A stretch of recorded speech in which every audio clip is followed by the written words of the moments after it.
Il est temps de remettre de l'ordre dans ton existence. N'attends plus le mois à venir ou le lundi qui suit. Le pouvoir de transformer tout ce qui te pèse est déjà en ta possession, ici et maintenant. Dans cette vidéo, tu vas découvrir que ce sont les choix minuscules, répétés au quotidien, qui rebâtissent ton univers intérieur. Il ne s'agit pas d'en faire davantage, mais d'agir avec une pleine attention. Tu n'as besoin ni de fortune, ni d'un recommencement idéal. Tout ce qu'il te faut, c'est une chose essentielle, reprendre les rênes de ton mental, de tes mots et de tes gestes.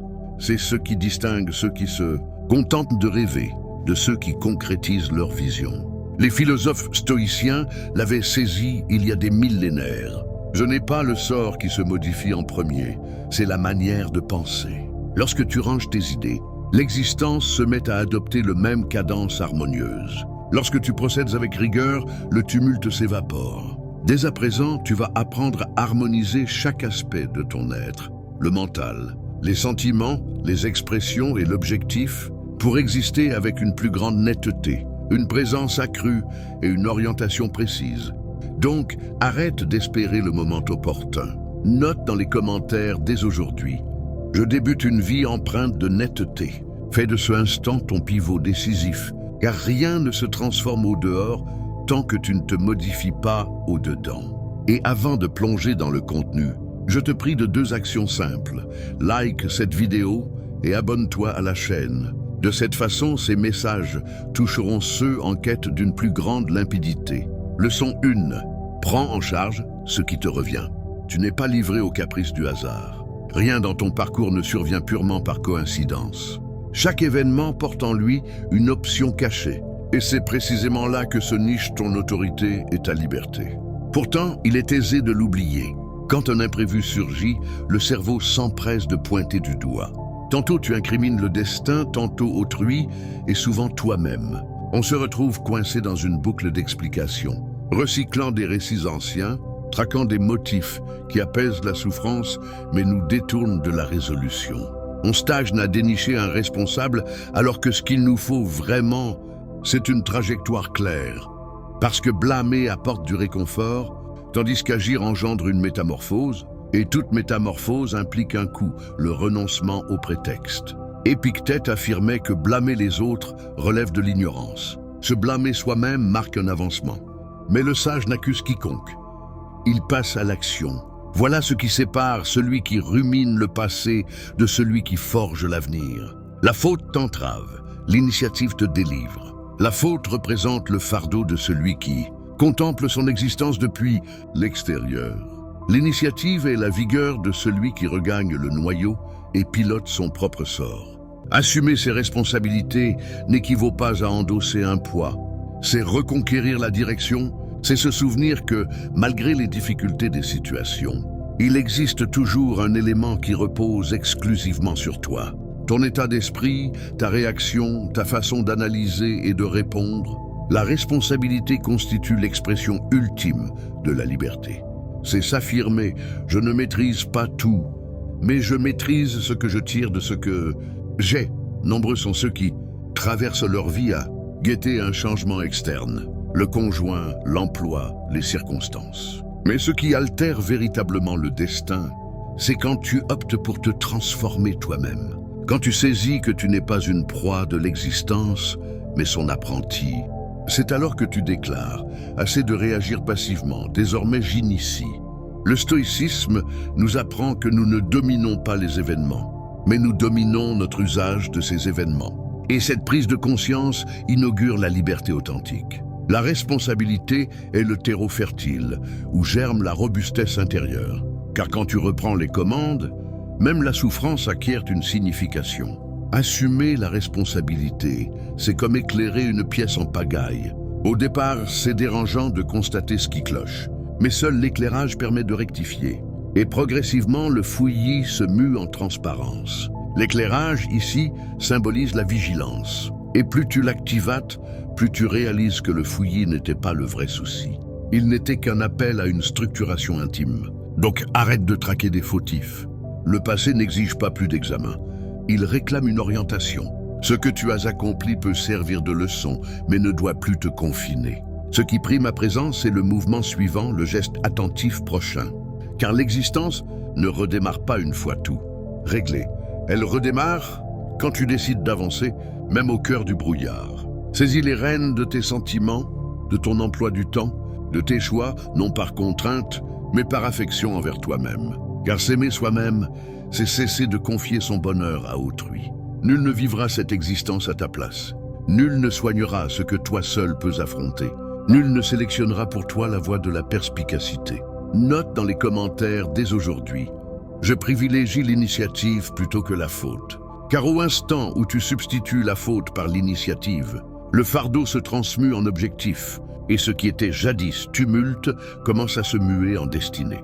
Leçon 2. 24 heures de reconnaissance. Tente de traverser une unique journée sans ronchonner. Cela paraît élémentaire, mais c'est l'un des entraînements les plus révolutionnaires que tu puisses entreprendre. Car ronchonner ne modifie pas l'environnement. Cela te modifie toi, et invariablement empire. À chaque fois que tu ronchonnes, même intérieurement, le cerveau perçoit le monde comme un territoire adverse. Il s'ajuste, forge de nouvelles liaisons fondées sur l'appréhension, la fureur, l'impuissance. Et plus tu consolides ces liaisons, plus elles deviennent ton patron émotionnel. C'est comme si chaque mot amer creusait une brèche en toi, et petit à petit, la fondation qui te soutient s'effrite sans que tu le remarques. Les sciences neurologiques nomment cela plasticité défavorable, le cerveau se sculptant sur l'habitude du ronchonnement. Mais les stoïciens le comprenaient déjà il y a 2 millénaires. Ils enseignaient que chaque idée est un instrument de bâtissage ou de démolition, et que le discours est l'outil le plus puissant de l'esprit. Il édifie ou pollue l'espace où tu résides. Marc Aurèle nota « Si le mets est amer, abstiens-toi ». Et il poursuivait dans ses méditations « Ne deviens pas l'auditeur des geignements d'autrui, ni le relais de tes propres jérémiades, car le souci avec le ronchonnement n'est pas le bruit, c'est la vitalité. Elle ne s'évapore pas après l'expression. Elle persiste en toi comme une brume toxique qui vicie l'atmosphère que tu inspires. Elle infecte l'idée, le corps et même ta perception de l'existence. Avec les années, le monde cesse d'être tel quel pour refléter ce que tu ressasses. C'est comme si le cerveau avait appris à filtrer la vie via le prisme du déficit. Voilà pourquoi effectue l'essai. Sélectionne un article, une pièce de monnaie dans ta poche, un anneau, un bracelet. Et à chaque fois que tu te surprends à ronchonner, déplace cet article. Au commencement, cela te paraîtra ridicule, mais vite, tu saisiras à quel point le mental est dépendant du ronchonnement et combien cette dépendance épuise ta vigueur essentielle, t'écartant de la transparence, de la reconnaissance et de la sérénité. Cette méthode rend le cachet palpable. Tu commences à percevoir la masse de chaque expression et tu comprends que ronchonner équivaut à jeter des cendres sur ton propre brasier. La flamme s'étouffe et l'existence perd son lustre. L'existence suit des principes invisibles et l'un d'eux est le principe de l'équilibre. Tout ce que tu projettes revient d'une façon ou d'une autre, instaurant un équilibre cosmique. Celui qui ronchonne attire davantage de motifs de ronchonnement. Celui qui exprime de la reconnaissance attire davantage de motifs de reconnaissance. La fréquence que tu diffuses est l'appel que le cosmos accepte. Le ronchonnement est un vacarme. La reconnaissance est une symphonie. Et quand tu modifies ta symphonie, tout se met à s'harmoniser autour de toi. La quiétude, l'instinct, et même les occasions paraissent trouver un itinéraire plus fluide vers toi, car ton intérieur cesse d'être opposition et redevient ouverture. Donc tente une journée sans ronchonner, une seule journée à surveiller, à accueillir et à procéder avec calme. Substitue le pourquoi cela m'arrive-t-il. Par quel enseignement cela m'apporte-t-il? Substitue le verdict par l'intérêt, la lamentation par l'instant présent. Tu percevras le calme s'étendre en toi et avec lui une quiétude qui sommeillait depuis des lustres. Car quand tu arrêtes de nourrir le vacarme, l'essentiel recommence à s'exprimer. Note dans les commentaires, aujourd'hui, je privilégie le calme de la vigueur, non le vacarme du ronchonnement. Car quand tu arrêtes de ronchonner, le monde qui te semblait terne recommence à vibrer avec les teintes de ta vigilance. Leçon 3. Le pardon marque ton renouveau. Aucune affliction que tu as endurée n'était insignifiante. Chaque lésion a imprimé des traces véritables, et tu n'as pas à feindre que cela n'a pas été douloureux. La blessure ne s'efface pas en l'ignorant. Elle cicatrise quand tu choisis de la contempler avec vigilance. Mais revivre l'affliction quotidiennement, c'est comme serrer un charbon incandescent en pensant qu'un jour il consumera l'autre. Au final, c'est toi seul qui te consume. Et le plus impitoyable, c'est que cette affliction, avec le temps, cesse de provenir d'eux. L'incident et commence à découler de l'habitude de le ressusciter. Le pardon n'est pas l'amnésie, c'est l'émancipation. Ce n'est pas affirmer que tout est réglé, mais décider que cela ne te captivera plus. C'est abandonner le statut de souffre-douleur, non parce que l'autre mérite la tranquillité, mais parce que toi tu mérites le repos. Il y a des périodes où nous demeurons captifs, attendant des regrets qui ne surviendront jamais, attendant que l'autre saisisse son acte, admette sa faute, répare le dommage. Mais cela, aussi équitable que cela semble, n'est pas sous notre emprise. Et tandis que le mental patiente, le cœur s'usure, les jours filent et le passé persiste à te retenir par les talons pendant que l'instant actuel reste négligé, asphyxié. Épictète qualifiait cela de dichotomie de la maîtrise. Il y a des éléments qui relèvent de nous et d'autres qui n'en relèvent pas. Tu ne domines pas le remords d'autrui, ni les conduites des autres. Mais tu domines ce que tu fais de l'incident. Et cela représente de l'autorité. Le pardon, en réalité, est la manifestation la plus profonde de la domination de soi, car il requiert la conquête de sa propre affliction et non celle d'autrui. Tant que tu ne pardonnes pas, tu restes lié à ce qui est révolu. C'est comme progresser avec une boule de fer fixée à la cheville, drainant la masse de quelque chose que l'autre a peut-être déjà oublié. Et le plus grave, c'est que cette entrave n'est pas externe, elle est interne. Accrochée à ton mental, à ta mémoire, à l'émotion qui se réitère à chaque effort pour décrypter la même conjoncture. Pardonner, c'est proclamer « je lâche cette entrave », non parce que l'autre le mérite, mais parce que toi tu mérites de respirer librement, car la quiétude que tu poursuis ne gît pas dans l'audition de « je regrette », mais dans l'option d'avancer. C'est l'instant où tu cesses de réclamer l'équité et commences à aspirer à l'émancipation. Réfléchis au nombre de fois où tu as sacrifié l'instant présent en espérant que le passé s'altère. Combien de fois tu as renoncé à vivre une beauté parce que tu charriais encore l'affliction d'une antiquité. La rancœur érige un rideau entre toi et l'existence. Elle te fait percevoir l'instant avec les nuances de ce qui est déjà échu. Et tant que cela perdure, rien de neuf n'émerge. Ce ressenti devient une geôle aux portes béantes, mais c'est toi qui dois en franchir le seuil.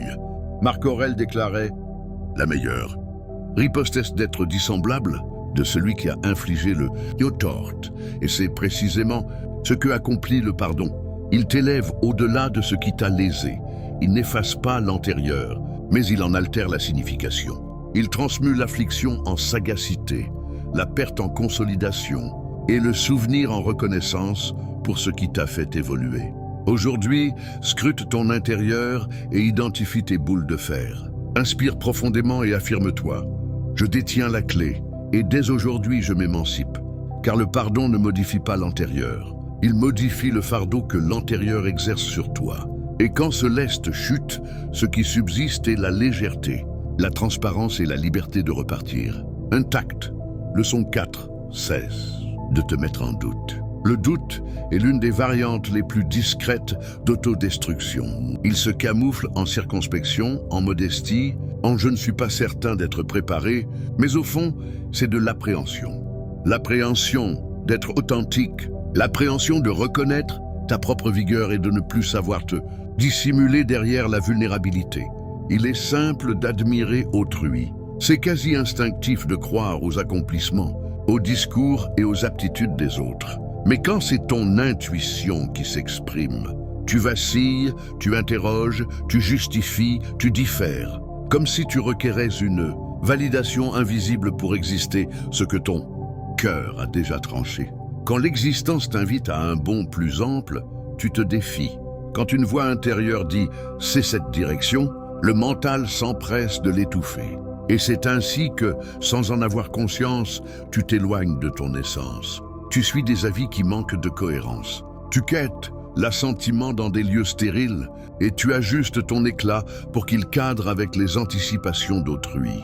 Et le tarif est exorbitant. À chaque doute sur toi, un fragment de ta confiance se fracture. L'âme s'accoutume à solliciter l'autorisation d'exister, et la flamme qui ardait jadis avec intensité ne subsiste plus que par des scintillements. Mais la vérité est brutale et limpide. Celui qui ne se fie pas à lui-même vit au service des convictions d'autrui. Et le plus dramatique, c'est qu'il commence à contempler son propre parcours à travers les prismes de ceux qui n'ont jamais osé transformer le leur. Les stoïciens le saisissaient. Ils professaient que l'individu avisé est celui qui prête oreille à sa propre logique et non aux échos extérieurs. Marc Aurèle énonçait « Scrute ton intérieur, la fontaine du bien y réside ». Et c'est l'une des vérités les plus grandioses consignées. Car tant que tu ne reconnais pas ta valeur, tu persisteras à quêter au dehors ce qui n'existe qu'au dedans. Se fier à soi est un geste de bravoure. C'est regarder dans le miroir et cesser de focaliser sur les manques pour enfin apercevoir les atouts, la vigueur, le potentiel, le récit, la ténacité. C'est cesser d'être le miroir des attentes d'autrui pour devenir le miroir de ta propre authenticité. Il ne s'agit pas d'orgueil, mais de vigilance, de se rappeler que tu es l'unique responsable de légitimer ton existence. Même le Christ fut repoussé dans son village natal. Les gens l'avaient vu grandir et disaient « Ce n'est que le fils du menuisier ».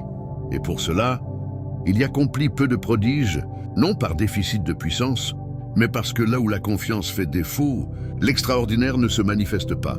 Il en va pareillement pour toi. Tant que tu doutes, tes talents sommeillent. Mais au moment où tu crois, l'extraordinaire s'éveille, la créativité ressuscite, la vitalité revient, et le sentier, jadis occulté, commence à se révéler sous tes yeux. Le cosmos réagit à la fréquence de ta confiance personnelle. Quand tu crois, l'existence commence à te challenger avec de nouvelles perspectives, et non avec des barrières, car elle perçoit que tu es prête à endurer ce que naguère tu n'aurais pas supporté. Donc arrête d'attendre que le monde t'attribue de la valeur. La valeur ne s'octroie pas, elle s'endosse. Crois en toi jusqu'à ce que le monde n'ait d'autre option que d'y adhérer. Note dans les commentaires « Je crois en moi », même quand nul n'y croit, car c'est cela qui bouleverse tout. La vigueur de persister à croire, même quand douter paraît plus aisé, même quand le mutisme extérieur tente d'éteindre la voix qui hurle en toi. Et c'est à cet instant, quand tu deviens ton propre ancrage, que l'appréhension s'incline, que le doute s'évapore, et que l'existence enfin commence à saluer ta valeur. Leçon 5.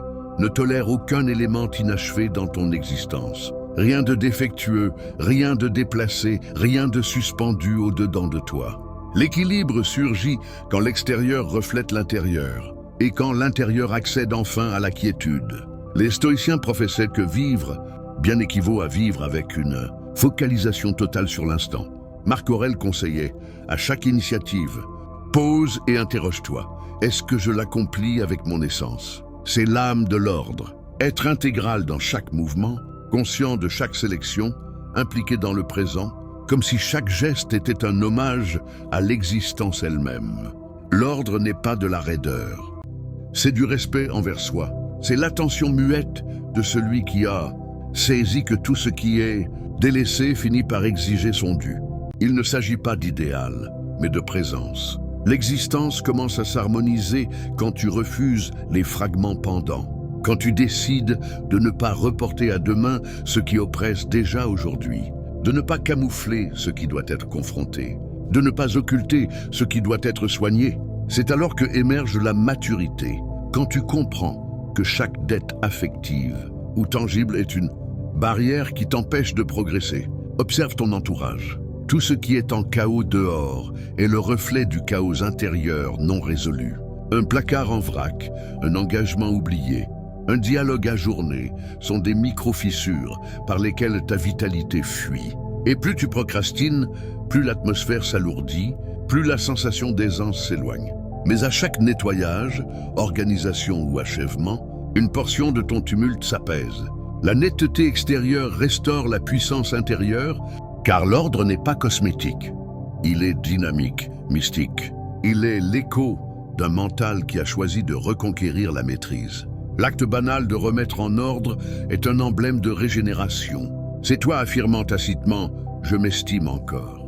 Débute par les détails, clôture les boucles, répare les brisures, absolve les suspensions. Substitue l'omission par la présence. Substitue la hâte par l'intention, la négligence par la vigilance. Et par-dessus tout, sois présent à chaque seconde, car la pleine conscience élève le geste le plus modeste en exercice mystique. L'ordre est une forme de supplication silencieuse. Chaque posture cohérente est une déclaration de confiance en ton trajet. Les stoïciens savaient qu'une existence ordonnée équivaut à un mental serein et que celui qui domine son domaine domine ses idées. Marc Aurèle notait que l'âme adopte l'atteinte de ses idées. Et quand tes idées sont limpides, ton âme s'expanse. C'est pourquoi purifier, structurer et rétablir ne se limite pas à ranger l'habitat. C'est redonner du brillant au mental. Donc interroge-toi, aujourd'hui, qu'est-ce qui dans mon existence réclame une restauration? Et lance-toi, commence. Un mouvement, un item, une résolution. Chaque rectification est une façon d'annoncer au cosmos. Je suis disposé pour le neuf. Note dans les commentaires. Aujourd'hui, je choisis de remettre de l'ordre dans mon existence, car quand rien ne fait défaut, tout se met à couler, et l'existence trouve enfin l'espace requis pour te gratifier. L'existence privilégie toujours les préparés. Et être préparé, c'est cela. Ne rien laisser inachevé, ni au dehors, ni au dedans. Leçon 6. Simplifie. Procède une étape à la fois. Le mental aspire à tout régler simultanément, à tout corriger, à tout décrypter, à tout diriger. Et c'est exactement pour cela qu'il s'égare. Car quand tu tentes d'étreindre l'univers en une seule prise, tu finis par lâcher prise sur tout. Le chaos ne réside pas dans l'univers. Il émerge de l'intérieur. Il naît de la précipitation, de l'exigence démesurée, de la comparaison avec autrui qui semble tout gérer sans effort. Mais en réalité, cette illusion de multitasking n'apporte que dispersion et épuisement. Les stoïciens, avec leur sagesse intemporelle, insistaient sur la focalisation. Sénèque expliquait que diviser son attention, c'est diluer sa force, et que la véritable efficacité vient de l'engagement total dans une tâche unique. Imagine ton mental comme un fleuve. Quand il se divise en multiples bras, son courant faiblit et il peine à avancer avec puissance. Mais quand il se concentre en un seul lit, il creuse profondément et avance avec une force irrésistible. C'est la même chose pour tes actions quotidiennes. En essayant de tout faire en même temps, tu crées un brouillard intérieur où rien n'est accompli pleinement et le sentiment d'accomplissement s'évapore. Pour contrer cela, adopte la pratique de la monotâche. Choisis une action, immerge-toi dedans complètement, sans distraction, sans vérifier ton téléphone ou penser à la suivante. Tu verras que non seulement tu termines plus vite, mais que la qualité de ton travail s'élève et que ton stress diminue. Les neurosciences confirment cela. Le cerveau n'est pas conçu pour le multitâche. Chaque basculement d'attention coûte de l'énergie cognitive et il faut du temps pour se recentrer. En simplifiant, tu économises cette énergie et la canalises vers ce qui compte vraiment. Pense à un artisan qui sculpte une statue. Il ne frappe pas partout à la fois. Il procède coup par coup avec précision et c'est cette patience qui donne naissance à l'œuvre d'art. De même, dans ta vie, traite tes défis comme des sculptures, un à un, avec dévotion. Cela s'applique à tout, des routines matinales aux grands projets. Par exemple, au lieu de planifier ta journée en pensant à 10 tâches, commence par la première avec une intention claire et passe à la suivante seulement quand elle est close. Cette approche cultive la paix intérieure car elle réduit l'anxiété liée à l'accumulation. Marc Aurèle rappelait dans ses écrits que la vie est une suite d'instants et que vivre pleinement chacun d'eux est la clé de la sérénité. En faisant une chose à la fois, tu honores cet instant, tu le rends sacré et tu évites le piège de la dispersion qui mène à l'épuisement. De plus, cette simplicité invite à l'introspection. En te concentrant, tu remarques les détails, les leçons cachées dans l'action et tu grandis sans effort forcé. Essaie cela dès aujourd'hui. Liste tes priorités, mais n'en aborde qu'une par session, avec des pauses pour respirer et recentrer. Tu découvriras que le temps semble s'étirer, que la productivité augmente et que le chaos mental s'apaise. La simplification n'est pas une restriction, C'est une libération. Elle te permet de savourer la vie plutôt que de la subir. En te débarrassant des superflus, des engagements inutiles, des objets encombrants, des pensées parasites, tu crées de l'espace pour ce qui nourrit ton âme. Les stoïciens vivaient cela, une vie minimaliste, focalisée sur l'essentiel et pour atteindre la vertu et la tranquillité. Adopte ce principe et observe comment ton existence gagne en fluidité. Note dans les commentaires, aujourd'hui, je simplifie et je procède étape par étape, car c'est dans cette discipline que réside la vraie maîtrise de soi. Et quand tu embrasses cette voie, le monde qui semblait écrasant devient gérable, et chaque petite victoire bâtit une confiance inébranlable. Pour approfondir, rappelle-toi que la comparaison est un poison subtil. En te mesurant aux autres qui paraissent multitâches, tu ignores leur lutte cachée. Concentre-toi sur ton rythme unique et cultive la gratitude pour chaque tâche accomplie. Cela transforme non seulement ta productivité, mais aussi ton bien-être global. En fin de compte, simplifier, c'est choisir la qualité sur la quantité, la profondeur sur la superficialité, et c'est ce choix qui aligne ton intérieur avec un flux harmonieux, menant à une vie plus épanouie et dirigée. Continue à appliquer ces leçons et tu verras ton monde se transformer pas à pas, avec une clarté renouvelée et une force intérieure inépuisable.